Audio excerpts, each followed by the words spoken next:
বাংলাদেশের 17 থেকে 18 কোটি মানুষ, তাদের সঙ্গে সুসম্পর্ক থাকা দরকার। কিন্তু সেই 18 কোটি বাংলাদেশবাসীর সঙ্গে সুসম্পর্ক না তৈরি করে ভারতবর্ষ শেখ হাসিনা নামক একটা স্বৈরতান্ত্রিক শাসক, তাকে কিন্তু উৎখাত করেছে বাংলাদেশের মানুষ গণ অভ্যুত্থানের মধ্য দিয়ে। সে তাকে শেল্টার দিয়ে, তাকে আশ্রয় দিয়ে আসলে বাংলাদেশের সঙ্গে সম্পর্কটাকে কলুষিত করছে, নষ্ট করছে। এই মোদি আয়নাঘরে বছরের পর বছর কীভাবে গুম করে রাখা হয়েছে, কীভাবে তাদেরকে ইলেকট্রিক শক দেওয়া হয়েছে, কি ভয়ঙ্কর রকমের উপর তাদের উপর টর্চার করা হয়েছে, সে আয়নাঘরে আটকে রেখে সে তো আজকে বিশ্বব্যাপী বাসী দেখেছে, যেটা হাসিনার ভয়ঙ্কর রকমের অপকীর্তি। সেই হাসিনাকে আমাদের দেশ, মহাত্মা গান্ধীর দেশ ভারতবর্ষে আশ্রয় দিয়ে মোদি প্রশাসন ভয়ঙ্কর রকমের ভুল করেছে। অবিলম্বে ভুল খণ্ডন করে বা আমাদেরকে হাসিনাকে অবিলম্বে ভারত থেকে বের করে দেওয়া দরকার। তুই বাবা যেখানে পারিস যা, তোর দায় এবং দায়িত্ব আমরা নেব না। আমরা 17-18 কোটি বাংলাদেশি, আমাদের প্রতিবেশী রাষ্ট্র, তাদের সঙ্গে সুসম্পর্ক আমাদের বর্তমান। তোমাকে এই হাসিনার মতো একটা কিটকে জায়গা দিতে গিয়ে বাংলাদেশের 18 কোটি মানুষের আমরা বিরাগভাবে অভিযুক্ত বা প্রধান অভিযুক্ত শেখ হাসিনা, তাকেও কিন্তু বহু চার্জশিটে, প্রায় শতাধিক চার্জশিটে কেসে হাসিনা প্রধান অভিযুক্ত। ফলে সেই হাসিনাকে প্রত্যর্পণের জন্য, সেই হাসিনাকে বাংলাদেশ সরকারের কাছে ফেরত দেওয়ার জন্য ইতিমধ্যে বাংলাদেশ সরকার ইন্টারপোলেরও সাহায্য নিয়েছে। কিন্তু আজকে ভারতবর্ষ একটা অনেক বড় রাষ্ট্র, কিন্তু তারা যদি না চায় তাহলে কিন্তু একটা কূটনৈতিক একটা অস্থিরতা, একটা জটিলতা তৈরি হয়েছে এবং তৈরি হচ্ছে। কিন্তু সামগ্রিকভাবে আমরা বিশ্বাস করি শান্তিকামী মানুষ হিসাবে যে প্রতিবেশী রাষ্ট্রের সঙ্গে একটা সুসম্পর্ক বজায় রাখার জন্য হাসিনা নামক একজন স্বৈরতান্ত্রিক নেত্রীকে ভারতবর্ষে মতো একটা শান্তিকামী দেশের আশ্রয় পাওয়া বা তাকে আশ্রয় দেওয়া কোনোভাবেই উচিত নয়। তাকে ফেরত দেওয়া উচিত। সে বাংলাদেশে যদি প্রত্যর্পণ করতে না পারে, অন্তত বলে দেওয়া উচিত তোমাকে আমরা আমাদের দেশে রাখবো না, তুমি যেখানে পারে যাও। আমেরিকা, ব্রিটেন সেখানেও যাওয়ার চেষ্টা করেছিল হাসিনা, তারা কিন্তু রাজি হয়নি তাদের দেশে ঢুকতে দিতে বা আশ্রয় দিতে শেখ হাসিনাকে। কিন্তু ভারতবর্ষ সেই হাসিনাকে আজকের আশ্রয় দিয়ে কিন্তু আজকের প্রতিবেশী দেশের প্রতি সাধারণ নাগরিকদের বিরাগভাজন হয়েছে এবং তারা কিন্তু আজকের আমাদের দেশকে আজকে শত্রু বিবেচনা করছে। দেখুন, এর তো কাজই হচ্ছে আমেরিকায় ঘুরে বেড়ানো, দেশ বিদেশে ঘুরে বেড়ানোই কাজ। দেশকে কতটুকু এগোতে পেরেছে, এগিয়ে নিয়ে যেতে পেরেছে। আমেরিকা থেকে ঘুরে আসছে, আর তার যেদিনকে শনিবার তিনি বাড়ি কলকাতায় দেশে ফিরেছেন, ভারতবর্ষে ফিরেছেন, আর সেই শনিবারই একেবারে ট্রাম্প হাতে পায়ে ভারতীয়দের শিকল বেঁধে অমৃতসরে ফেলে দিয়ে যাচ্ছে আমেরিকার মার্কিন বিমান এসে, যে তোমরা নাকি অবৈধ অভিবাসী, তোমাদের আমেরিকায় থাকার কোনো জায়গা নেই। তাহলে ট্রাম্পের কাছে দেখা করলো, তার সঙ্গে মোলাকাত করলো, সাক্ষাৎ করলো, কি কথা বললো, কি আলোচনা করলো, যে না আমার দেশের মানুষদেরকে অন্যায় এবং অবৈধভাবে তুমি হাতে পায়ে শিকল বেঁধে চূড়ান্তভাবে মানবাধিকার লঙ্ঘন করে তুমি এইভাবে ফেরত পাঠাতে পারো না। তোমার সঙ্গে আমি আলোচনা করতে এসেছি, আমার নাগরিকদেরকে তুমি এইভাবে হয়রান করতে পারো না। এটাই তো আলোচনার বিষয় হওয়া চলছিল, এটাই তো প্রয়োজন ছিল। কিন্তু কোথায় সে আলোচনা? কোথায় নাকি বাংলাদেশে কি হয়েছে সেই নিয়ে নাকি ট্রাম্পের সঙ্গে আলোচনা করছে।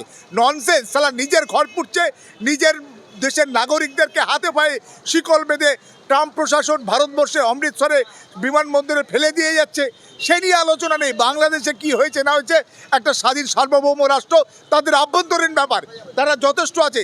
সেখানে ট্রাম্প প্রশাসন কিছু বলতে হলে তারা তার সঙ্গে আলোচনা করতে পারে, কথা বলতে পারে, দ্বিপাক্ষিক আলোচনা যে কোনো পর্যায়ে হতে পারে। মোদিও আজকে বাংলাদেশের সঙ্গে ইউনূস সরকারের সঙ্গে কথা বলতে পারে।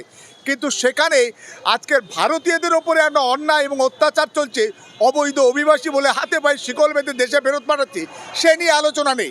ফলে আজকের মোদির এই আমেরিকা সফর ফ্লপ সফর, একটা কোনো রকমভাবে যে আজকে তাকে পাত্তাই দেয় না বলেই মনে হয়। এই নিজে বিশ্বগুরু বলে নিজেদেরকে দাবি করে।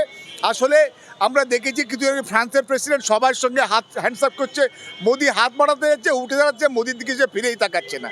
ফলে সামগ্রিকভাবে মোদি এই যে আজকের ভারতবর্ষে একটা সাম্প্রদায়িক অস্থিরতা, সাম্প্রদায়িক উত্তেজনা এবং মেরুকরণের মাধ্যমে আজকের ক্ষমতা দখল করেছে বিশ্বের রাজনীতিতে, আন্তর্জাতিক ক্ষেত্রে এই মোদি প্রশাসনকে কিন্তু পাত্তাই দেয় না।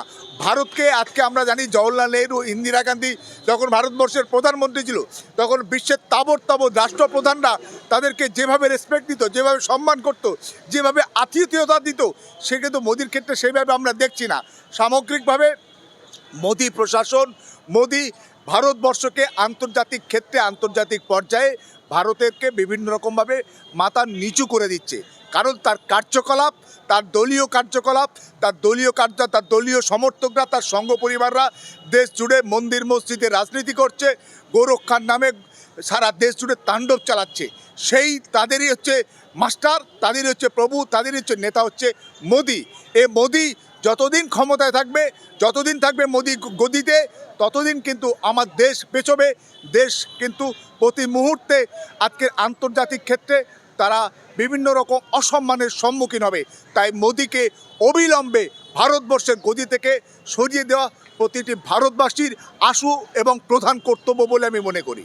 মিডিয়ায় দেখছিলাম যে ডোনাল্ড ট্রাম্প বলছে যে বাংলাদেশ নিয়ে ঝাড়খণ্ড নরেন্দ্র মোদী করছে, যদি মিডিয়ায় নিয়ে একটু আরে নরেন্দ্র মোদী কি করবে? তার মানে কি ট্রাম্প কিছু করবে না, তাহলে নরেন্দ্র মোদী করবে? নরেন্দ্র মোদী কি করবে সেটা নরেন্দ্র মোদীর ব্যাপার, আর কিভাবে সেটা বাংলাদেশের যে প্রশাসন আছে তারা কিভাবে দেখবে সেটা ব্যাপার। তবে আমরা মনে করি প্রত্যেকটা দেশের একটা স্বাধীন সার্বভৌম দেশ, তাদের নিজস্ব এজেন্ডা আছে, নিজস্ব কর্মসূচি আছে, নিজস্ব লক্ষ্য আছে, তারা সেইভাবে চলছে।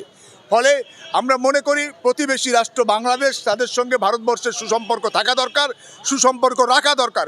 কেন একটা প্রতিবেশী দেশ এবং এত বড় প্রতিবেশী, এত বড় সীমানা রয়েছে, হ্যাঁ, সেইখানে আজকে তাদের সঙ্গে সুসম্পর্ক থাকা দরকার। বাংলাদেশের 17 থেকে 18 কোটি মানুষ, তাদের সঙ্গে সুসম্পর্ক থাকা দরকার। কিন্তু সেই 18 কোটি বাংলাদেশবাসীর সঙ্গে সুসম্পর্ক না তৈরি করে ভারতবর্ষ শেখ হাসিনা নামক একটা স্বৈরতান্ত্রিক শাসক, তাকে কিন্তু উৎখাত করেছে বাংলাদেশের মানুষ গণ অভ্যুত্থানের মধ্য দিয়ে। সে তাকে শেল্টার দিয়ে, তাকে আশ্রয় দিয়ে আসলে বাংলাদেশের সঙ্গে সম্পর্কটাকে কলুষিত করছে, নষ্ট করছে এই মোদী প্রশাসন। এই হাসিনার যে আয়নাঘর প্রকাশ করছে, ভয়ঙ্কর ভয়ঙ্কর দৃশ্য। হ্যাঁ, সে তো আয়নাঘরের দৃশ্য সারা বিশ্বব্যাপী বাসী দেখেছে। সেখানে বহু প্রতিবাদী যারা যারা এই হাসিনা প্রশাসনের স্বৈরাচারের বিরুদ্ধে তারা কথা বলেছিল, আওয়াজ তুলেছিল, তাদেরকে ওই আয়নাঘরে বছরের পর বছর কীভাবে গুম করে রাখা হয়েছে, কীভাবে তাদেরকে ইলেকট্রিক শক দেওয়া হয়েছে, কি ভয়ঙ্কর রকমের ওপর তাদের উপর টর্চার করা হয়েছে সে আয়নাঘরে আটকে রেখে, সে তো আজকে বিশ্বব্যাপী বাসী দেখেছে। এবং সেখানে বাংলাদেশের যিনি তত্ত্বাবধায়ক সরকারের প্রধান মোহাম্মদ ইউনূস এবং তার মন্ত্রিসভার বিভিন্ন সদস্যদেরকে নিয়ে সে আয়নাঘর পরিদর্শন করেছে এবং সেখানে সাংবাদিকদেরকেও নিয়েছে। বিশ্বের বিভিন্ন সংবাদ মাধ্যম সাংবাদিকরা সেখানে ঢুকে দেখেছে যে সেখানে কিভাবে আয়নাঘরে সেখানে সমস্ত রকম টর্চার সেল করা হয়েছিল, কিভাবে বিরোধীদেরকে ওই সমস্ত জায়গায় আটকে রেখে দিনের পর দিন তাদেরকে ওখানে বহু মানুষকে খুন করা হয়েছে, গুম করা হয়েছে, বহু মানুষকে ভয়ঙ্কর রকমের বহু আলেম তাদেরকেও ওখানে অত্যাচার করা হয়েছে। সেই আয়নাঘর বিশ্বব্যাপী বাসী দেখেছে, যেটা হাসিনার ভয়ঙ্কর রকমের অপকীর্তি। সেই হাসিনাকে আমাদের দেশ, মহাত্মা গান্ধীর দেশ ভারতবর্ষে আশ্রয় দিয়ে মোদী প্রশাসন ভয়ঙ্কর রকমের ভুল করেছে। অবিলম্বে ভুল খণ্ডন করে বা আমাদেরকে হাসিনাকে অবিলম্বে ভারত থেকে বের করে দেওয়া দরকার। তুই বাবা যেখানে পারিস যা, তোর দায় এবং দায়িত্ব আমরা নেব না। আমরা 17-18 কোটি বাংলাদেশি, আমাদের প্রতিবেশী রাষ্ট্র, তাদের সঙ্গে সুসম্পর্ক আমাদের বর্তমান। তোমাকে এই মোদী হাসিনার মতো একটা কিটকে জায়গা দিতে গিয়ে বাংলাদেশের 18 কোটি মানুষের আমরা বিরাগ ভাজন হওয়ার কোনো মানে হয় না। তারা তো বাংলাদেশ সরকার, বর্তমান যে সরকার আছে, তারা বলছে হাসিনা যে কার্যকলাপগুলো করেছে এটা একটা বিচার হওয়া উচিত, কিন্তু ভারত সরকার তো তাকে পাঠাচ্ছে না, তাহলে বিচারটা হবে কি? এখন বিচারের কাঠগড়ায় হাসিনা মন্ত্রিসভার বহু সদস্য ইতিমধ্যে তারা কাঠগড়ায় দাঁড় করেছে এবং সেই অন্যতম অভিযুক্ত বা প্রধান অভিযুক্ত শেখ হাসিনা, তাকেও কিন্তু বহু চার্জশিটে, প্রায় শতাধিক চার্জশিটে কেসে হাসিনা প্রধান অভিযুক্ত। ফলে সেই হাসিনাকে প্রত্যর্পণের জন্য, সেই হাসিনাকে মানে বাংলাদেশ সরকারের কাছে ফেরত দেওয়ার জন্য ইতিমধ্যে বাংলাদেশ সরকার ইন্টারপোলেরও সাহায্য নিয়েছে। কিন্তু আজকে ভারতবর্ষ একটা অনেক বড় রাষ্ট্র, কিন্তু তারা যদি না চায় তাহলে কিন্তু একটা মানে কূটনৈতিক একটা অস্থিরতা, একটা জটিলতা তৈরি হয়েছে এবং তৈরি হচ্ছে। কিন্তু সামগ্রিকভাবে আমরা বিশ্বাস করি শান্তিকামী মানুষ হিসাবে যে প্রতিবেশী রাষ্ট্রের সঙ্গে একটা সুসম্পর্ক বজায় রাখার জন্য হাসিনা নামক একজন স্বৈরতান্ত্রিক নেত্রীকে ভারতবর্ষে মতো একটা শান্তিকামী দেশের আশ্রয় পাওয়া বা তাকে আশ্রয় দেওয়া কোনোভাবেই উচিত নয়। তাকে ফেরত দেওয়া উচিত। সে বাংলাদেশে যদি প্রত্যর্পণ করতে না পারে, অন্তত বলে দেওয়া উচিত তোমাকে আমরা আমাদের দেশে রাখবো না, তুমি যেখানে পারে যাও। আমেরিকা, ব্রিটেন সেখানেও যাওয়ার চেষ্টা করেছিল হাসিনা, তারা কিন্তু রাজি হয়নি তাদের দেশে ঢুকতে দিতে বা আশ্রয় দিতে শেখ হাসিনাকে। কিন্তু ভারতবর্ষ সেই হাসিনাকে আজকের আশ্রয় দিয়ে কিন্তু আজকের প্রতিবেশী দেশের প্রতি সাধারণ নাগরিকদের বিরাগ ভাজন হয়েছে এবং তারা কিন্তু আজকের আমাদের দেশকে আজকে শত্রু বিবেচনা করছে। এটা কখনোই কাঙ্ক্ষিত নয়, এটার থেকে আমাদেরকে বেরিয়ে আসা দরকার।